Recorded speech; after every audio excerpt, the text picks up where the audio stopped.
Alright, bitches, so we are on to the next episode of Dragon Ball Super. We are continuing this fucking dope as hell fight between Goku and Hit. This is episode 40, and this one is called The Conclusion at Last. Who will prevail, Beerus or Champa? So this episode resumes with the aftermath of the huge explosion from Goku's Kamehameha, and it completely destroys the barrier that was around, the ring on the nameless planet, allowing atmosphere and such to be there.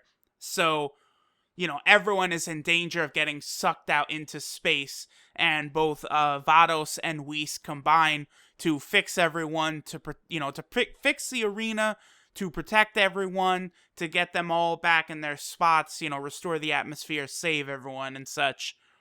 And when the smoke clears and everything, they look, and Hit and Goku are, both alive, both well. Hit, mentions that it's because of how strong Goku is. Hit was actually able to improve his time leap even further. Now, he doesn't specify exactly how much, how long his time leap will last now, but it was enough for him to completely avoid that last attack of Goku's. And Goku, smiles and loves it, and kind of, flies over to Hit and puts his hand out, it looks like he wants Hit to come fist bump Goku or something, and Hit actually smiles, and this is the first time, we've seen him have that sort of display of emotion. And the Supreme Kai from Universe 6 is like, what? Hit smiled! And it's hilarious, because old Kai smirks, and then, from out of the picture jumps in, the Supreme Kai that we know, the one who was originally Kibito Kai, and he says, that's the mysterious effect of Son Goku, and old Kai is like, oh, don't take my lines, my cool lines, you bastard. It's really funny. And Hit flies over and fist bumps Goku. And then after that, they're going to prepare to, go into their next volley. Now, Hit assumes another different fighting stance. Again, it looks very similar to some of the stances Goku has taken before. And they rush at each other. But this time, Hit actually says, you don't stand a chance against my time leap now. And you see him stop time, and he deals a devastating combo on Goku and knocks him back. And Goku is falling back, and you see, he loses his Kaioken, that reverts away.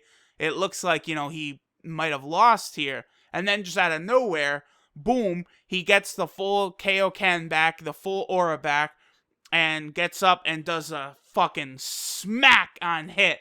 And it leads to a funny thing, because it shows Champa, both hands on his face, and then Beerus is all excited, yeah, and, his tongue is wagging. The shit is hilarious.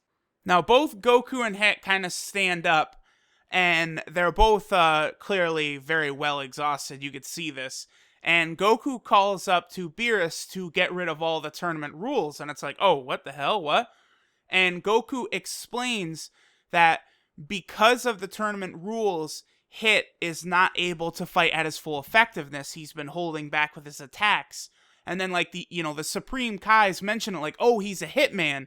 And, they show flashbacks from the times where Hit is killings against the rules. I wasn't able to kill him, when he talked to the referees like that.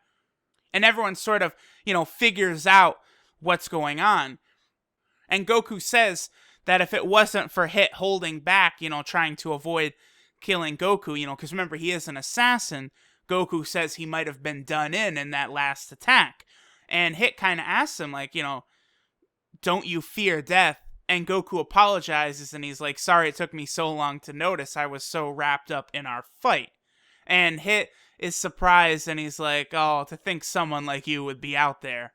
And at this point, Beerus and Champa, they start getting into a long argument, because Champa says, we'll withdraw the rules and allow killing. And Beerus is like, hell no, because that'll give an advantage to your fighter. And they're going on and on. And the whole time I'm thinking, like, it was in the last episode where Goku was like, oh, I don't have much time left. And Goku and Hit are just standing there. And, like, they're looking up, watching them. And, like, they mention, like, yeah, we are pawns in their game after all. And Goku says, well, for now. And this is actually interesting. He gets Hit to smile again. And you see that Goku's really happy. And then Goku just, walks to the edge of the ring and just jumps out of bounds, essentially forfeiting, allowing Hit to become the winner. Now, here's what's funny, is that, remember, Goku thinks Monika's a real fighter and he could probably take down Hit. But we know the truth now, that Monika is not a real fighter. So, Goku undoes his Kaioken, and you see, like, his body, like, his muscles kind of start to bulge and, like, act in weird ways. And you see Goku, like, fall to the ground, suffering the lingering effects of his Kaioken. And he even mentions, like, shit, I better not use the Kaioken for a while after this. And so now it's time for the last match of the tournament. It's going to be Monika against Hit. And you see Monika is, like, shaking in fear. And, Goku, it's hilarious because Goku's like, we're counting on you, Monika. And, Goku's, like, standing there like, oh, I'm so excited. I can't wait to watch him fight. And it looks like Monika's not even capable of flying because, the, like, platforms that they've been on where they're watching the fights are, like, high above the ring. And Monika just kind of, like, jumps off and falls and hits the ground. And it's like, oh, wow, he's really clumsy. He just, hurt himself. And Goku's like, oh, that's the strongest person in Universe 7 for you. His movements are so unpredictable. I'm so excited. And it's just like, yo, man, no, that's not what's going on, Goku. And Beerus is actually, like, freaking out, like, oh, no, this is the end. Mazaka, no. And as Monika walks up, he's still shaking. And Hit looks down at him and thinks to himself, I see what's going on here. And the fight begins. Monika runs up, punches Hit, and just like a long time ago at the World Tournament, when Android 18 let herself get beat by Mr. Satan, it's like a delayed effect. Hit pretends to get hurt, goes, ah, and like flies out of the ring for a ring out. And so Monika is declared the winner, and Universe 7 wins. So it looks like Hit is paying Goku back for that. And as Hit, like, leaves the arena, he says, now we're even again. And everyone's celebrating. The Galactic King with Jacko is sitting there like, oh, maybe we should get some strong fighters like this on the, Galactic Patrol.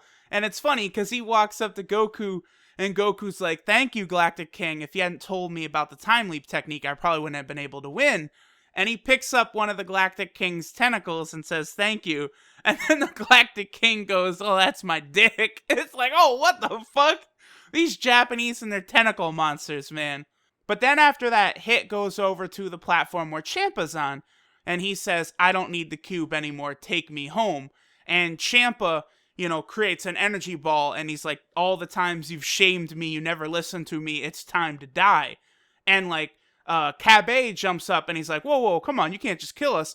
And Ciampa's like, you shame me too, you're all gonna die.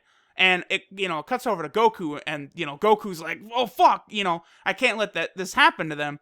But remember, Goku is, like, completely done in by his Kaioken. And Beerus says that, he doesn't, don't interfere. This is a god of destruction matter. The competition is over, although I will spare you some praise for how well you did. And they're really pushing a heavy theme here about how, the gods of destruction, Ciampa says, we're the ones who make the rules. You all have to quietly follow them. And, like, Goku and Hit were talking about how they were pawns. And, Goku was saving this to beat Beerus. And it is interesting because it looks like it's all leading up to, Beerus and Ciampa maybe being defeated or, their rule being nullified or what's going on. Although, it does seem like Beerus actually likes, Goku and them. But Ciampa is prepared, to fight Hit, Goku, everyone at the same time. He says, use your time leap, your Super Saiyan, any tricks you want. And Vados tells Ciampa to look down there. And you see Ciampa, like, crazy anime reaction go nuts. And then Whis tells Beerus to look down as well. And Beerus has the same, like, oh, Mazaka reaction. And there's 3 people down in the ring. One goofy looking guy and 2 tall dudes. And they, Beerus and Champa both explain at the same time, that's the king of everything. And it's like, what? The king of everything? What the fuck are we getting into now? But that's how the episode ends. And then in the preview for the next episode, we see the Super Dragon Balls are used and the Super Dragon coming out to play. So I'm curious to see what's going on with this king of everything, where we're going to go now that the tournament is done. This tournament wasn't even 10 episodes long. I would have figured they might have tried to milk this out a little longer. They could have made some of these fights a little longer. If they really were going to milk the tournament, I guess the number one place they could have done that is Vegeta vs. Hit, because, this didn't last long. I'll be curious to see what saga we get into next, because I'm guessing the next episode is probably the last episode of this saga.